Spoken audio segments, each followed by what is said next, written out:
Hello friends, एक बार फिर से स्वागत है आपके अपने YouTube channel mission board exam 2021 में। तो चलिए जी, जल्दी से सभी स्टूडेंट लाइव को ज्वाइन कीजिए। और आज का लाइव बहुत ही इंपॉर्टेंट होने वाला है आप सभी स्टूडेंट के लिए। तो जल्दी से आप लोग ज्वाइन कीजिए इस टेस्ट को, और आपके लिए बहुत ही इंपॉर्टेंट होने वाला है आज का टेस्ट। तो 2 मिनट वेट करेंगे, सभी स्टूडेंट ज्वाइन हो जाएंगे और उसके बाद हम इस टेस्ट को स्टार्ट करते हैं। बस आप लोगों के लिए 2 मिनट और वेट करते हैं। जितने भी मेरे मित्र हैं जो जुड़ नहीं पाए हैं वह 2 मिनट में जुड़ जाएंगे, उसके बाद हम स्टार्ट कर देंगे इस टेस्ट को। चलिए जी, फटाफट आ जाइए सभी स्टूडेंट। और जितने भी स्टूडेंट पहले से आ चुके हैं तो एक बार वीडियो को लाइक करके और वीडियो को अपने दोस्तों में शेयर कर दीजिए, ग्रुप में शेयर कर दीजिए, व्हाट्सएप ग्रुप में शेयर कर दीजिए, फेसबुक पर शेयर कर दीजिए। जो भी आप लोग यूज करते हैं सोशल मीडिया, वहाँ पे इस वीडियो को जल्दी से शेयर कर दीजिए। सभी दोस्तों से रिक्वेस्ट है कि वीडियो को जल्दी से शेयर करें। चलिए, तो 2 मिनट वेट करते हैं आप सभी स्टूडेंट के लिए, और भी स्टूडेंट ज्वाइन हो जाएं, उसके बाद हम स्टार्ट करते हैं। तो चलिए, ठीक है। चलिए, hello hello everyone, good evening जी। चलिए, तो सभी स्टूडेंट धीरे धीरे जुड़ रहे हैं इस टेस्ट में। लगता है 1 मिनट में सभी स्टूडेंट ज्वाइन हो जाएंगे और उसके बाद हमको टेस्ट स्टार्ट करना पड़ेगा। तो चलिए जी, हम भी 1 मिनट वेट कर लेते हैं सभी दोस्तों का। तो दोस्त, यहाँ पे देखिए, यह जो आपकी तैयारी कराई जा रही है और मिशन बोर्ड एग्ज़ाम 2021 के चैनल पर कराई जा रही है। और हम लोग सोशल साइंस का यानी सब्जेक्ट सोशल साइंस यानी सामाजिक विज्ञान का यानी दूसरा वीडियो है। यह #2 वीडियो है। इससे पहले एक वीडियो यानी लाइव हो चुका है, और अगर आपने नहीं देखा है तो वीडियो को जाके ज़रूर ही देख लें। और हम प्लेलिस्ट भी बना देते हैं आप लोगों के लिए, क्योंकि आपको यानी कठिनाई नहीं हो प्लेलिस्ट को खोजने में, ठीक है। तो इसलिए तो चलिए, गुड इवनिंग जी सभी को, मेरी तरफ से गुड इवनिंग। तो चलिए, टेस्ट को स्टार्ट किया जाए। टेस्ट को स्टार्ट किया जाए क्या? सभी दोस्त बताएंगे कि टेस्ट को हम लोग स्टार्ट करें, एक बार कमेंट करके। चलिए, एक बार कमेंट करके सभी दोस्त बताएंगे कि टेस्ट को स्टार्ट कर दिया जाए। चलिए, तो ठीक है, बहुत सारे स्टूडेंट बोल रहे हैं हाँ स्टार्ट कीजिए। चलिए, तो स्टार्ट करते हैं अब हम। और एक बात और बता दीजिए कि आपके पास यानी साउंड जो है कैसा है, यानी आवाज़ जो है कैसी है, अभी आप लोगों को कैसा आवाज़ आ रहा है, जल्दी से बताएंगे सभी दोस्त फटाफट। और 2-3 मिनट लेट हो गया क्योंकि सभी स्टूडेंट को जोड़ना था, जल्दी से जुड़ जाते हैं, उसके बाद हम टेस्ट को स्टार्ट करते हैं, ठीक है। इसलिए हम थोड़ा देर रुके हैं। चलिए, तो स्टार्ट करते हैं अब हम। तो आज का चलती है पहला नंबर क्वेश्चन देखते हैं। देखिए, पहला नंबर क्वेश्चन बहुत ही इंपॉर्टेंट है। देखिए, क्वेश्चन क्या पूछा है, रूस में जार का अर्थ क्या होता है? रूस में जार का अर्थ क्या होता है दोस्तों? ऑप्शन आपके पास है पीने का बर्तन, पानी रखने का बर्तन, रूस का सामंत या फिर रूस का सम्राट। यहाँ पे आपसे क्वेश्चन पूछा है दोस्त, रूस में जार का अर्थ क्या होता है दोस्तों? तो सभी दोस्त बताएंगे कि यहाँ पे सही आंसर क्या हो जाएगा। चलिए, फटाफट आंसर दीजिएगा कि रूस में जार का अर्थ क्या होता है। जल्दी से दोस्त सभी आंसर देंगे, ठीक है।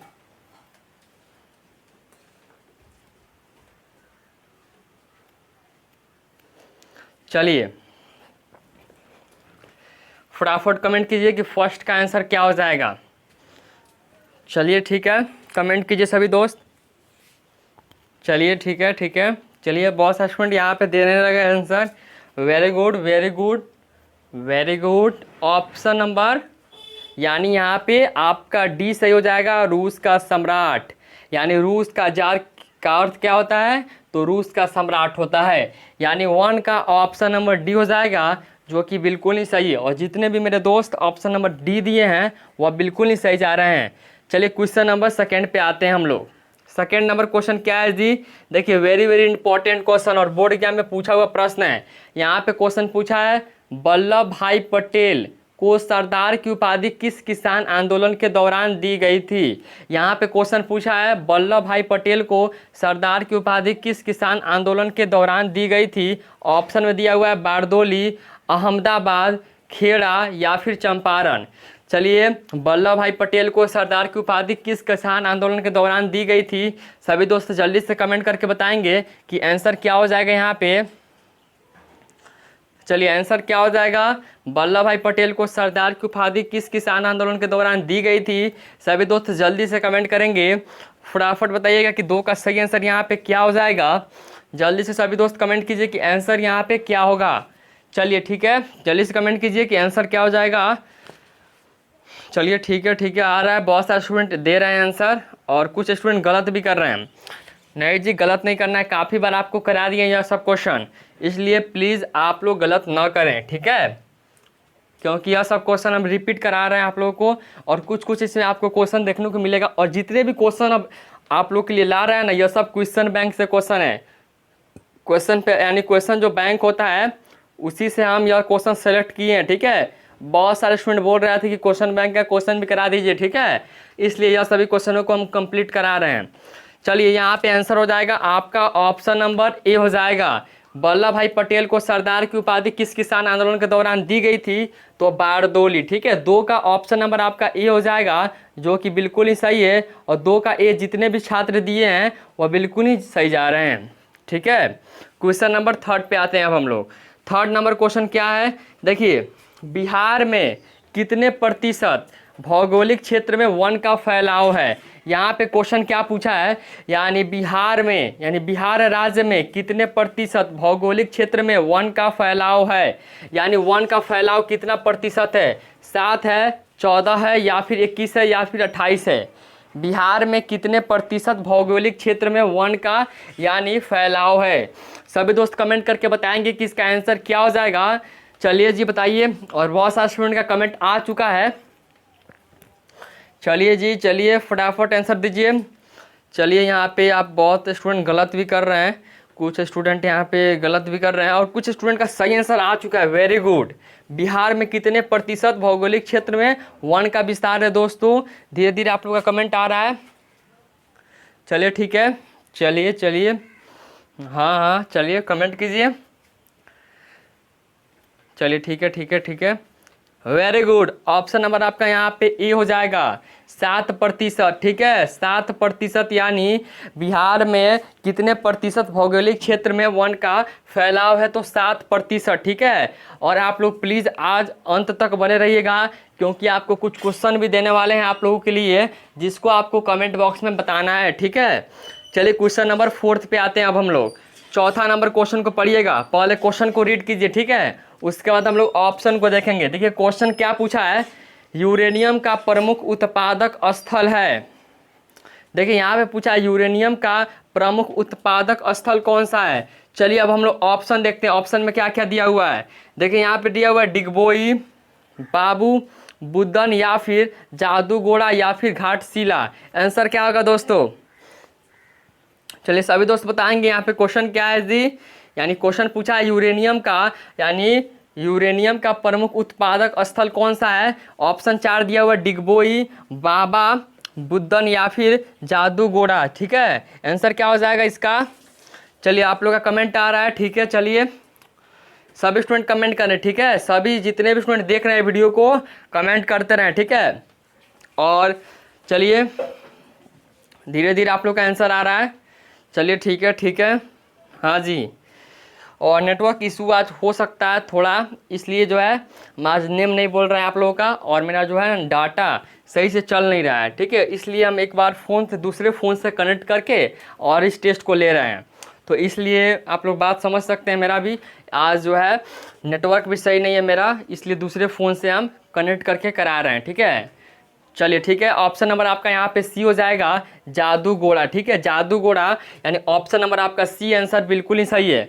और अगले क्वेश्चन जाने से पहले आपसे एक छोटी सी रिक्वेस्ट है कि आप लोगों ने अभी तक वीडियो को लाइक नहीं किया तो प्लीज़ लाइक कर लें, क्योंकि इस वीडियो पे हम लोग का एम है आज का 80 लाइक्स का, ठीक है, 80 लाइक्स का ओनली एम है, यानी 80 लाइक्स का एम है इस वीडियो पे। और देखते हैं आज आप लोग पूरा करते हैं या फिर नहीं करते हैं। 80 लाइक्स यानी लाइव के द्वारा हमको आपको लाइक करना है कि 80 लाइक्स हो जाना चाहिए, तो टारगेट यही है आज का 80 लाइक्स, ठीक है। तो चलिए क्वेश्चन नंबर आते हैं हम नेक्स्ट क्वेश्चन पे, और चैनल पर पहली बार आए हैं तो चैनल को सब्सक्राइब ज़रूर कर लीजिएगा। चलिए क्वेश्चन नंबर आते हैं 5 पे। 5 नंबर क्वेश्चन बहुत ही इंपॉर्टेंट है। भारत में औरतों के लिए आरक्षण की व्यवस्था कहाँ है? यहाँ पे क्वेश्चन क्या पूछा है, भारत में और यानी औरतों के लिए आरक्षण की व्यवस्था कहाँ है। यह क्वेश्चन जो है काफ़ी बार बोर्ड एग्जाम में पूछा हुआ प्रश्न है, और आप लोगों को याद होना बहुत इंपॉर्टेंट होना चाहिए, ठीक है। यह बहुत इंपॉर्टेंट और पॉपुलर क्वेश्चन है और काफ़ी बार बोर्ड एग्जाम में पूछा गया है और आपके एग्जाम के नज़रिए से बहुत बहुत इंपॉर्टेंट क्वेश्चन है। यहाँ पे क्वेश्चन क्या पूछा है, भारत में औरतों के लिए आरक्षण की व्यवस्था यानी कहाँ है। ऑप्शन में दिया लोकसभा में, विधानसभा में, मंत्रिमंडल में, पंचायती राज संस्थाएं में। बताइएगा यहाँ पे पांचवे का सही आंसर क्या हो जाएगा। बस 15 सेकेंड वेट करेंगे, आंसर क्या हो जाएगा इसका। चलिए धीरे धीरे आ रहा है आप लोग का, चलिए ठीक है, चलिए धीरे धीरे आप लोग का आंसर आ रहा है। चलिए यहाँ पे कुछ स्टूडेंट गलत भी कर रहे हैं और बहुत सारे स्टूडेंट ऐसे हैं जो बिल्कुल ही सही कर रहे हैं, ठीक है। तो बहुत बढ़िया बात है, आप लोग ऐसे ही सही करते रहिए और ऐसे ही पढ़ाई करते रहिए, ठीक है। चलिए ठीक है, ठीक है, चलिए वेरी गुड दोस्तों। यहाँ पे आपका आंसर आ रहा है अधिकतर स्टूडेंट का, यानी डी ऑप्शन आ रहा है, ठीक है, जो कि बिल्कुल ही सही जवाब है। यानी चलिए ठीक है, यहाँ पे ऑप्शन नंबर आपका डी हो जाएगा, यानी पंचायती राज संस्थाएं। यहाँ पे क्वेश्चन क्या पूछा था, भारत में औरतों के लिए आरक्षण की व्यवस्था कहाँ है, तो आपको याद रखना है पंचायती राज संस्थाएं में है, ठीक है। ऑप्शन नंबर आपका डी बिल्कुल ही सही है। क्वेश्चन नंबर 6 पर आते हैं लोग। 6 नंबर भी क्वेश्चन काफ़ी इंपॉर्टेंट और पॉपुलर क्वेश्चन है जी। यहाँ पे क्वेश्चन क्या पूछा है, चलिए यहाँ पे क्वेश्चन क्या है, लोकतंत्र जनता का, जनता के द्वारा, जनता के लिए शासन है, यह कथन किसका है। यहाँ पे आपसे क्वेश्चन पूछा है, लोकतंत्र जनता का, जनता के द्वारा, जनता के लिए शासन है, यह कथन किसका है। तो काफ़ी बार आप सभी स्टूडेंट को कराए हैं और बहुत इंपॉर्टेंट क्वेश्चन है। अगर आपको आवाज़ नहीं जा रही है तो आप लोग बताइएगा जल्दी से हमको कि साउंड को और ठीक करें क्या।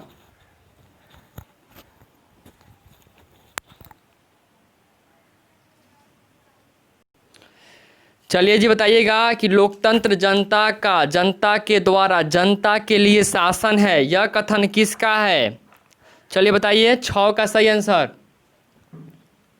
धीरे धीरे आ रहा है आप लोग का आंसर, फटाफट कमेंट कीजिए अब, क्योंकि क्वेश्चन जो है थोड़ा ज़्यादा है और टाइम जो है थोड़ा कम है, कि आप लोग धीरे धीरे यानी घसकने लगते हैं, क्या पता कहाँ घसकते हैं लोग आप लोग, तो घसकिए मत, आप लोग रहिए स्टेबल यहीं पे। चलिए ठीक है, 6 का आंसर क्या हो जाएगा, चलिए बिल्कुल ही सही है आपका ऑप्शन नंबर यहाँ पे बी हो जाएगा, अब्राहम लिंकन। ऑप्शन नंबर यानी बी हो जाएगा, अब्राहम लिंकन, ठीक है। यानी लोकतंत्र जनता के, जनता के द्वारा, जनता के लिए शासन है, यह कथन जो है वह अब्राहम लिंकन जी का है। चलिए क्वेश्चन नंबर अब 7 पे आते हैं हम लोग। 7 नंबर क्वेश्चन क्या पूछा है जी, चलिए पढ़िए पहले क्वेश्चन को। सोने के आभूषण की शुद्धता की पहचान किस चिन्ह से होता है। सोने के आभूषण की शुद्धता की पहचान किस चिन्ह से होता है।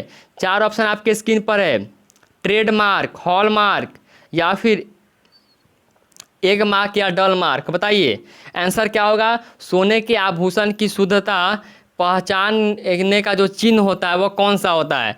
चलिए ओनली हम यानी आप लोग का वेट करेंगे 15 सेकेंड और 15 सेकेंड के बाद हम आंसर खुद बता देंगे, क्योंकि आज हम नेम नहीं बोल रहे हैं, क्योंकि आज जो है थोड़ा नेटवर्क प्रॉब्लम है, हम दूसरे फ़ोन से कनेक्ट किए, आप लोग को बताए हैं शुरू में ही, तो इसलिए आज नेम नहीं बोल रहे हैं, ठीक है। बुरा मत मानिएगा, अगला लाइव में हम ज़रूर नाम बोलेंगे आप लोगों का, ठीक है। चलिए आंसर बताइए। सोने के शुद्धता की यानी सोने की आभूषण जो होती है उसका शुद्धता पहचान करने के लिए कौन से चिन्ह का उपयोग होती है। तो चलिए बहुत बढ़िया आप लोग का आंसर यहाँ पे आ रहा है। चलिए वेरी गुड दोस्तों। बहुत सारे स्टूडेंट यहाँ पे गलत भी कर रहे हैं, बट अधिकतर एक्यूरेसी जो है ना आप लोग का सही है, ठीक है। यानी ऑप्शन नंबर यहाँ पे बी हो जाएगा, हॉलमार्क। सोने की आभूषण की शुद्धता की पहचान किस चिन्ह से होती है, हॉलमार्क से होती है, ठीक है। ऑप्शन नंबर आपका बी हो जाएगा यहाँ पे। 7वें का जो बी आंसर है वह बिल्कुल ही सही है। चलिए क्वेश्चन नंबर 8 पे आते हैं लोग। 8 नंबर क्वेश्चन क्या है, बिहार का कौन सा क्षेत्र बाढ़ग्रस्त है। बिहार का कौन सा क्षेत्र बाढ़ग्रस्त है। पूर्वी बिहार, दक्षिणी बिहार, पश्चिमी बिहार या उत्तरी बिहार। यानी यहाँ पे क्वेश्चन आपसे पूछा है बिहार का कौन सा जो क्षेत्र है वह बाढ़ग्रस्त क्षेत्र है। आपसे यह क्वेश्चन पूछा है पूर्वी बिहार, दक्षिणी बिहार, पश्चिमी बिहार या फिर उत्तरी बिहार। क्वेश्चन का आंसर क्या हो जाएगा यहाँ पे बताइएगा जल्दी से। चलिए ठीक है, बिहार का कौन सा क्षेत्र जो है वह बाढ़ग्रस्त है, जल्दी से बताइए। चलिए बताइए। चलिए 15 सेकेंड आपको टाइम देते हैं और टाइम स्टार्ट होता है आपका अब। 1 2 3 4 5 6 7 8 9 10 11 12 13 14 15। चलिए आप लोग का आंसर आ चुका है और बहुत ही बढ़िया आंसर, यानी ऑप्शन नंबर आपका डी हो जाएगा। 8वें का डी आंसर बिल्कुल ही सही है, उत्तरी बिहार। यानी बाढ़ग्रस्त जो क्षेत्र है वह उत्तरी बिहार हो जाएगा। यानी 8वें का ऑप्शन नंबर जो डी है वह बिल्कुल ही सही है। 8वें का डी आंसर बिल्कुल ही सही जवाब है। क्वेश्चन नंबर 9 पे आते हैं। कांवर झील किस जिला में स्थित है? कांवर झील किस जिला में अवस्थित है आपको अब बताना है। दरभंगा में है, भागलपुर है, या फिर बेगूसराय में है, या फिर मुजफ्फरपुर में है। कांवर झील किस जिला में अवस्थित है आपको बताना है जी। चलिए बताइए, कांवर झील किस जिला में स्थित है जी, जल्दी से बताइएगा सभी दोस्त कमेंट करके। चलिए जल्दी से बताइए, कांवर झील किस जिला में स्थित है आपको बताना है जी। फटाफट एक बार कमेंट कीजिएगा, आंसर क्या हो जाएगा, क्या होगा आंसर। चलिए ठीक है, आप लोग का आंसर आ रहा है। वेरी गुड दोस्तों, आप लोग यहाँ पे आंसर आ रहा है आप लोगों का, धीरे धीरे आ रहा है, बट आप लोग थोड़ा स्पीड बढ़ाइए, ठीक है। जैसे ही 10 क्वेश्चन हो जाएगा उसके बाद हम 5 आपके लिए क्वेश्चन रखे हैं जो एक्स्ट्रा क्वेश्चन है, ठीक है, और इसलिए आप लोग बने रहिएगा, ठीक है। 5 जो क्वेश्चन और है इसमें, यानी 5 क्वेश्चन अभी ख़त्म नहीं होने वाला है, यानी 5 क्वेश्चन अलग से ऐड किए हैं हम आप लोगों के लिए, जो कि आपके प्रीवियस ईयर क्वेश्चन है और बहुत बार पूछा गया और बहुत ही इंपॉर्टेंट क्वेश्चन है, ठीक है। चलिए यहाँ पे आंसर हो जाएगा 9 का सी आंसर सही है, बेगूसराय जिले में है। कांवर झील जो है वह बेगूसराय जिले में, यानी 9 का ऑप्शन नंबर जो सी है वह बिल्कुल ही सही है। और जितने भी मेरे दोस्त 9 का सी दिए हैं वह बिल्कुल ही सही आंसर दिए हैं। चलिए क्वेश्चन नंबर अब आते हैं हम लोग 10 पे। 10 नंबर क्वेश्चन क्या है जी, सन 2008 से सन 2009 में, यानी भारत में जो भारत की है वह औसत प्रति व्यक्ति आय कितना है। यानी सन 2008 से लेकर सन 2009 तक, यानी जो भारत का औसत जो प्रति व्यक्ति आय है वह कितना है। चलिए ठीक है, कमेंट कीजिएगा जल्दी से आप लोग। और अभी 5 क्वेश्चन, यानी टोटल जो है वह 20 क्वेश्चन है इस वीडियो में, यानी 20 क्वेश्चन, और उसके अलावा आपसे हम 5 क्वेश्चन अभी पूछने वाले हैं। 10 क्वेश्चन के बाद 5 क्वेश्चन आपसे पूछेंगे जो कि आपके एग्जाम में काफ़ी बार पूछा हुआ है। तो चलिए यह 10 क्वेश्चन हो गया। चलिए अभी भी इसके बाद अभी है और क्वेश्चन, आपको कहीं जाना नहीं है, अभी और भी क्वेश्चन बचा हुआ है, ठीक है। सन 2008 से 9 के अनुसार भारत की प्रति व्यक्ति जो आय है, यानी औसत जो एवरेज है वह क्या है। तो देखिए यहाँ पे आंसर होगा ऑप्शन नंबर आपका बी, यानी 25,494 रुपया, ठीक है। 25,494 रुपया, यानी ऑप्शन नंबर आपका बी हो जाएगा यहाँ पे। चलिए अब हम लोग स्टार्ट करते हैं 5 और जो क्वेश्चन है, यह जो एक्स्ट्रा क्वेश्चन है, और इसके अलावा भी अभी 10 क्वेश्चन और है मेरे दोस्त। 20 क्वेश्चन टोटल है और 5 क्वेश्चन आपके लिए एक्स्ट्रा क्वेश्चन है, ठीक है। तो 5 क्वेश्चन पहले आप बता दीजिए और उसके बाद हम 10 क्वेश्चन जल्दी से कंप्लीट करते हैं लोग।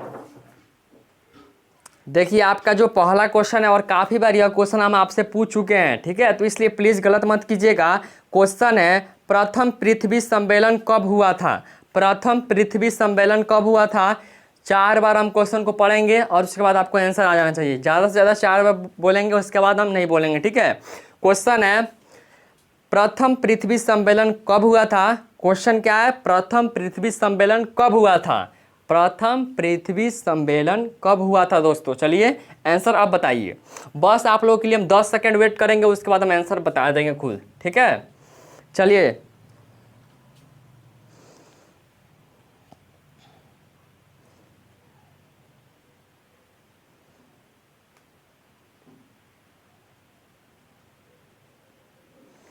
चलिए बस 5 सेकंड आपके पास बचा हुआ है अब, और आपका टाइम खत्म होने वाला है, ठीक है। तो जल्दी से आंसर बताइएगा।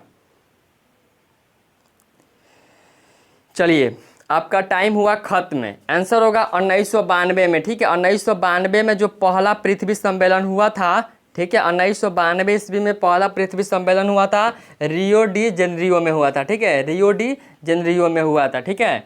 चलिए क्वेश्चन नंबर 2 पे आते हैं अब हम लोग। क्वेश्चन क्या है सुनिएगा ध्यान से। और जो वह है वह ब्राज़ील देश में है, ठीक है, ब्राज़ील में है। रियो डी जेनेरियो कहाँ है, तो ब्राज़ील में है, ठीक है। क्वेश्चन यह है किस राज्य में सीढ़ी नुमा खेती का प्रचलन है, यानी किस राज्य में सीढ़ी नुमा खेती का प्रचलन है। क्वेश्चन क्या है, किस राज्य में सीढ़ी नुमा खेती का प्रचलन है। ऑप्शन आपको दे देते हैं पंजाब, उत्तराखंड, बिहार या फिर हरियाणा। क्वेश्चन है किस राज्य में सीढ़ी नुमा खेती का प्रचलन है। चलिए आपको मिलता है 10 सेकेंड, ओनली 10 सेकेंड, इससे ज़्यादा नहीं मिलेगा, क्योंकि अभी भी 10 क्वेश्चन बचा हुआ है। या तो एक्स्ट्रा क्वेश्चन आपसे पूछना है जो बहुत बार पूछा हुआ है, ठीक है।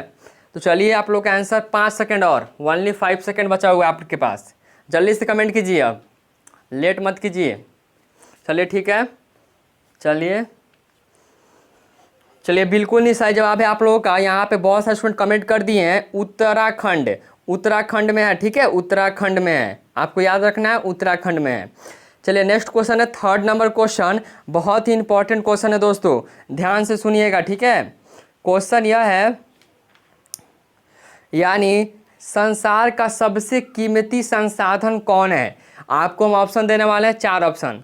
सुनिए क्वेश्चन को पहले, संसार की सबसे कीमती संसाधन कौन सा है। ऑप्शन नंबर ए में है, सुनिएगा, पशु है, और ऑप्शन नंबर बी में है खनिज, और ऑप्शन नंबर आपके सी में है, सी ऑप्शन में दिया हुआ है वन, और ऑप्शन नंबर डी में आपको दिया हुआ है नदियाँ, यानी नदी दिया हुआ है, ठीक है। क्वेश्चन क्या है एक बार और बोल रहे हैं हम, संसार की सबसे कीमती संसाधन कौन है, पशु है, खनिज है, वन है या फिर नदी है।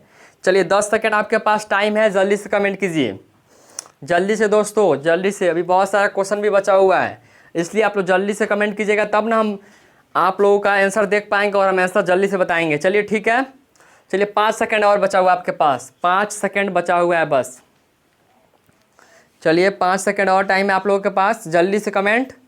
चलिए तो बढ़िया है, ऑप्शन नंबर आपका यहाँ पे बी हो जाएगा, यानी खनिज हो जाएगा। संसार की सबसे जो यानी कीमती जो संसाधन है वह कौन सा है, तो आपका आंसर होगा खनिज होगा, ठीक है, गलत मत कीजिएगा आप लोग। अब 4था नंबर क्वेश्चन है, एक्स्ट्रा क्वेश्चन का 4था क्वेश्चन आपके लिए बहुत ही इंपॉर्टेंट है और आप लोग को याद भी होगा पहले से, ठीक है। यहाँ पे क्वेश्चन है यानी इनमें काली मिट्टी का क्षेत्र कौन सा है, इनमें काली मिट्टी का क्षेत्र कौन सा है। आपके पास ऑप्शन यह है, ऑप्शन सुनिएगा, यानी इनमें काली मिट्टी का जो क्षेत्र है वो कौन सा है। ऑप्शन सुनिए, छोटा नागपुर, महाराष्ट्र, पंजाब या केरल। क्वेश्चन सुनिए, काली मिट्टी का क्षेत्र कौन सा है। ऑप्शन है छोटा नागपुर, महाराष्ट्र, पंजाब या फिर केरल। चलिए बहुत बार क्वेश्चन को पढ़ दिया, अब आप लोग आंसर बताइए जल्दी से। आंसर क्या हो जाएगा, आंसर क्या होगा।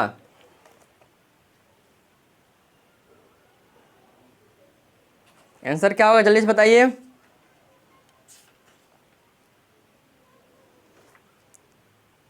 चलिए ठीक है, चलिए 5 सेकंड और, 5 सेकंड यानी बचा हुआ आप लोगों के लिए 5 सेकंड बस। चलिए अब आपका टाइम खत्म होने वाला है, चलिए खत्म हो गया आपका टाइम। महाराष्ट्र होगा, ठीक है, महाराष्ट्र में काली मिट्टी का क्षेत्र है, यानी महाराष्ट्र जो है वह बिल्कुल नहीं सही है। बहुत सारे स्टूडेंट बी दिए हैं, यानी बी में जो था वह महाराष्ट्र था, यानी महाराष्ट्र जो है वह बिल्कुल नहीं सही था, ठीक है, महाराष्ट्र आप लोग दिए हैं सही है, ठीक है।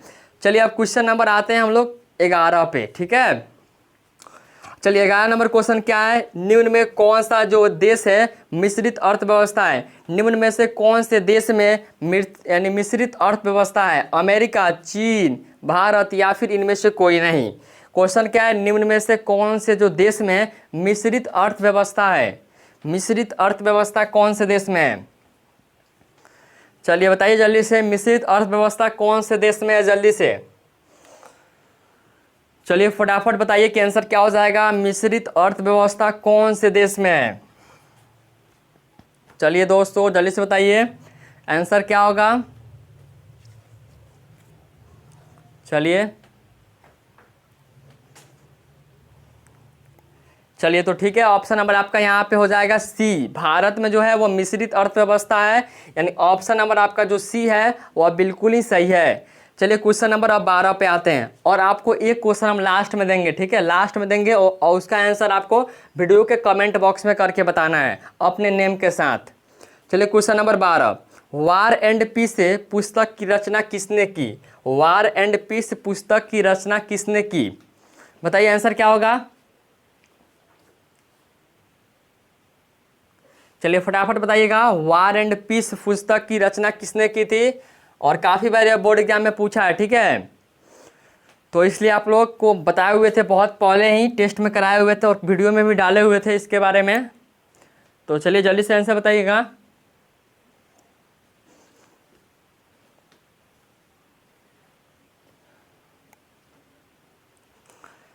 वार एंड पीस पुस्तक की रचना किसने की है? चलिए ठीक है, वेरी गुड, ऑप्शन नंबर इसका बी हो जाएगा। 12 का जितने भी स्टूडेंट यानी ऑप्शन नंबर 12 नंबर क्वेश्चन का आंसर दिए हैं, चलिए 12 का जितने भी स्टूडेंट ऑप्शन नंबर बी दिए हैं वह बिल्कुल ही सही है, ठीक है, 12 का बी होगा, बिल्कुल ही सही जवाब है, बी करेक्ट आंसर हो जाएगा, टालस्टन, ठीक है, ऑप्शन नंबर अब बी हो जाएगा। अब क्वेश्चन नंबर 13 पे आते हैं। नई आर्थिक नीति कब लागू हुई? नई आर्थिक नीति कब लागू हुई? 1921 में, 1922 में, 1923 में, 1924 में? चलिए क्वेश्चन बहुत इंपॉर्टेंट है, आप लोग जल्दी से कमेंट कीजिएगा। नई आर्थिक नीति कब लागू हुई? नई आर्थिक नीति कब लागू हुई दोस्तों, जल्दी से बताइए। नई आर्थिक नीति कब लागू हुई?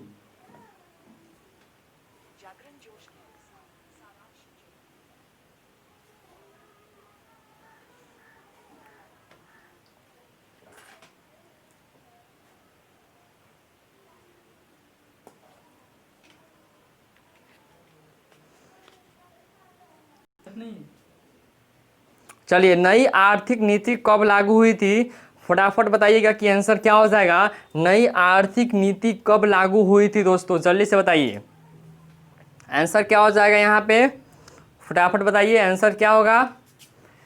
चलिए फटाफट बताइए। चलिए ठीक है, आपका आंसर बिल्कुल ही सही है, 1921 में नई आर्थिक नीति कब लागू हुई थी? 1921 ईस्वी में, यानी 13 का जो ऑप्शन नंबर ए है वह बिल्कुल ही सही है। जितने भी स्टूडेंट 13 का ए दिए हैं वह बिल्कुल ही सही आंसर दिए हैं। क्वेश्चन नंबर 14, यहाँ पे 14 नंबर क्वेश्चन क्या है? सौर ऊर्जा निम्नलिखित में कौन सा संसाधन है? सौर ऊर्जा निम्नलिखित में से कौन सा संसाधन है? चलिए आंसर क्या होगा। चलिए दो ऑप्शन में से ही बताइए, आप लोग दो ऑप्शन में से ही बताइए, यहीं पे सही आंसर हो जाएगा। यानी सौर ऊर्जा निम्नलिखित में से कौन सा संसाधन है? बस दो ऑप्शन आपकी स्क्रीन पर है, और दो में यानी दोनों में से एक ऑप्शन सही है, ठीक है। सौर ऊर्जा निम्नलिखित में से, और बहुत ईजी क्वेश्चन है, बहुत ईजी क्वेश्चन है। मानो यानी जो है मानवकृत संसाधन है, कभी हो सकता है जी, यानी सौर ऊर्जा जो है वह सूर्य है, वह मानवकृत है, मानव के द्वारा यह किया गया है, ये तो बिल्कुल ही गलत है। यहाँ पे पुनः पूर्ति योग हो जाएगा, ठीक है, पुनः पूर्ति योग। देखते हैं आप लोग, इसका सोलर प्लेट में हम लोग उपयोग करते हैं, जब फ़ोन ऐसे चार्ज होता है, सोलर से बैटरी चार्ज हो जाता है, यही सब यानी सनलाइट, यानी इसका में उपयोग करते हैं लोग, पुनः कर लेते हैं, पूर्ति कर लेते हैं, यानी वह जो है वह पुनः पूर्ति योग होता है, ठीक है। 14 का ऑप्शन नंबर आपका बी जो है बिल्कुल ही सही है। क्वेश्चन नंबर 15 पे आते हैं लोग। 15 नंबर क्वेश्चन को ध्यान से सुनिएगा। वृहद क्षेत्र में जल की उपस्थिति यानी उपस्थिति के कारण ही पृथ्वी को कहते हैं लोग। Very very important question. वृहद क्षेत्र में जल की उपस्थिति के कारण पृथ्वी को कहा जाता है उजला ग्रह, नीला ग्रह, लाल ग्रह, हरा ग्रह।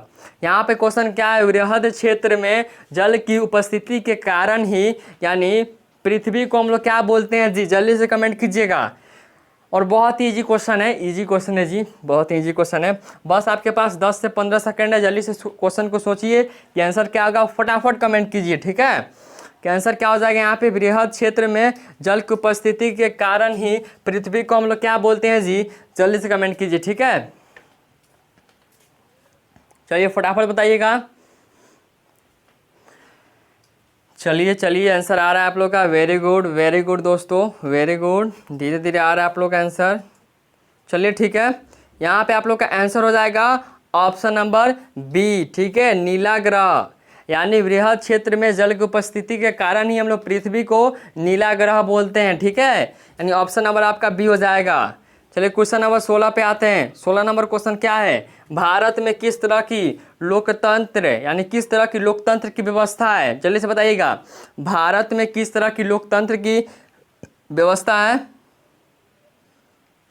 भारत में किस तरह की लोकतंत्र की व्यवस्था की गई है। आपको क्वेश्चन क्या दिया है, भारत में किस तरह की लोकतंत्र की व्यवस्था की गई है, जल्दी से बताइए किस तरह की गई है। बता सकते हैं कोई स्टूडेंट, कोई भी बता सकता है कि आंसर क्या हो जाएगा। गलत नहीं देना है। बहुत सारे स्टूडेंट यहाँ पे हमको लगता है सी देंगे, हमको लगता है जहाँ भी दोनों देखते हैं या फिर इनमें से सभी तो सोचते हैं वही आंसर होगा, बट ऐसा बात नहीं है, आपको करेक्ट ऐसा जानना पड़ेगा, तुक्का लगाने से कुछ नहीं होता है।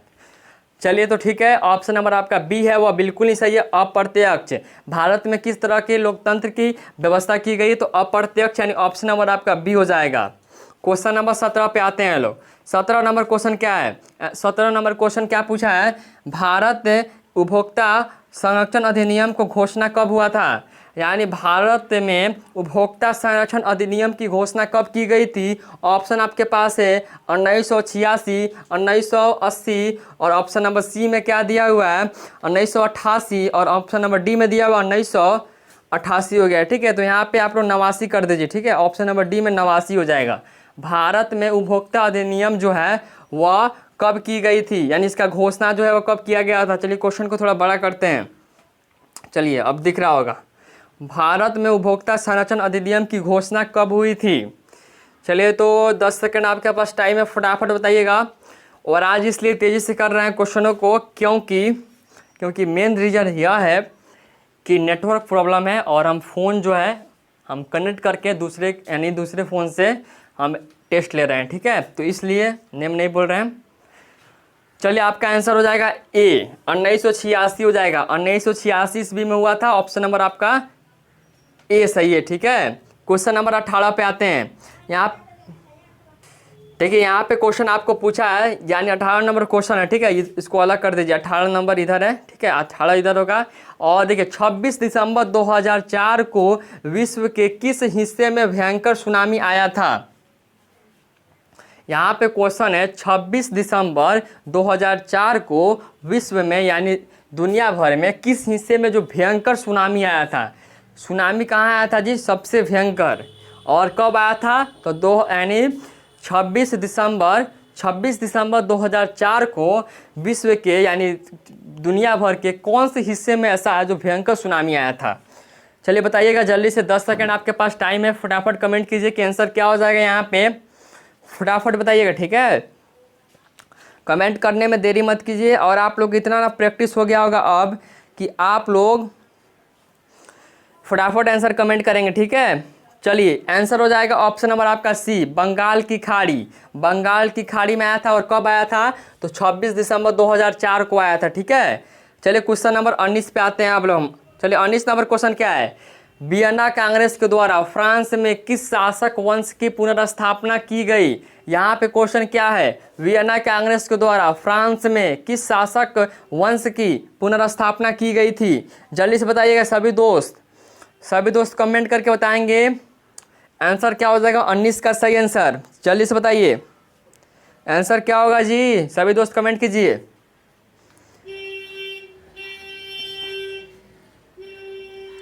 चलिए आंसर बताइए। तो देखिए यहाँ पे जो सही आंसर होगा ऑप्शन नंबर बी हो जाएगा, और यहाँ पे आंसर होगा आपको बता देते हैं बुर्बो वंश, ठीक है। ऑप्शन नंबर यहाँ पे आपका क्या होगा, बी आंसर बिल्कुल ही सही है। 19 का ऑप्शन नंबर यहाँ पे आपका बी जो है वह बिल्कुल ही सही है। चलिए क्वेश्चन नंबर अब 20 पे आते हैं हम लोग। देखिए 20 नंबर क्वेश्चन क्या है, बिहार के किस यानी जिले में नहर सिंचाई का मुख्य साधन है। ऑप्शन सुनिए, रोहतास, सिवान या फिर गया या फिर पश्चिमी बंगाल। आंसर क्या होगा जी। चलिए यहाँ पे आप लोगों को एक बार और क्वेश्चन को पढ़ते हैं, ध्यान से सुनिएगा, ऑप्शन को भी पढ़ते हैं।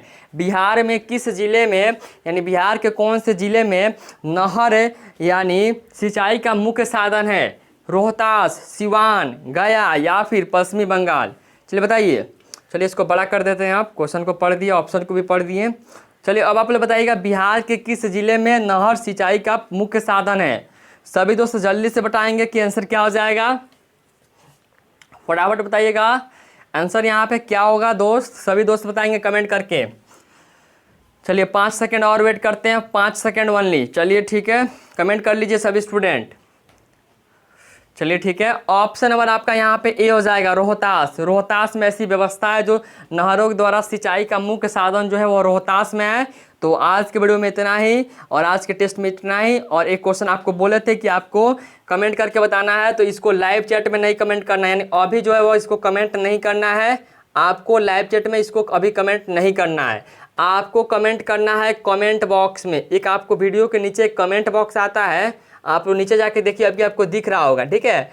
तो उसी में कमेंट बॉक्स में जाना है, ठीक है। और क्वेश्चन सुन लीजिए कि क्या क्वेश्चन है, ध्यान से सुनिएगा, ठीक है। यहाँ पे आपके पास क्वेश्चन है, बिहार यानी भारतीय कृषि का राष्ट्र उत्पाद में योगदान कितना है। भारतीय कृषि का राष्ट्र उत्पाद में योगदान कितना है। ऑप्शन आपके पास है 10%, 22% या फिर 35% या फिर 41%। आप लोग को कमेंट करना है वीडियो के कमेंट बॉक्स में। एक बार और क्वेश्चन को पढ़ते हैं, भारतीय कृषि का राष्ट्रीय उत्पाद में योगदान कितना प्रतिशत है, आपको कमेंट करके बताना है दोस्तों, ठीक है। तो इसका आप लोग आंसर जरूर ही कमेंट कीजिएगा, सभी दोस्त को बोल रहे हैं, और अपना नेम के साथ कमेंट कीजिएगा, ठीक है। और आज आप लोग का कितना सही हुआ है इसको भी बता दीजिएगा, ठीक है, कमेंट में करके। तो चलिए हम आशा करते हैं सभी स्टूडेंट कमेंट करेंगे अपना अपना। तो चलिए ठीक है, तो इस वीडियो को यहीं पे हम इंड करते हैं, इस टेस्ट को यहीं पे इंड करते हैं, और हम लोग कल सुबह में मिलेंगे 8 बजे, ठीक है। और आशा करते हैं सभी स्टूडेंट आज का एम पूरा कर दिए होंगे, 80 लाइक्स कर दिए होंगे, आशा करते हैं। अगर आपने अभी तक लाइक नहीं किया तो प्लीज़ वीडियो को लाइक करके 80 लाइक्स के पार कर दीजिए, ठीक है। चलिए तो ठीक है, तो हम लोग अगले वीडियो में यानी कल सुबह में मिलेंगे 8 बजे, ठीक है। और क्वेश्चन का आंसर जरूर दीजिएगा अपने नेम के साथ, अगले वीडियो में उसका हम नेम भी लेंगे, ठीक है। चलिए ठीक है, बाय बाय।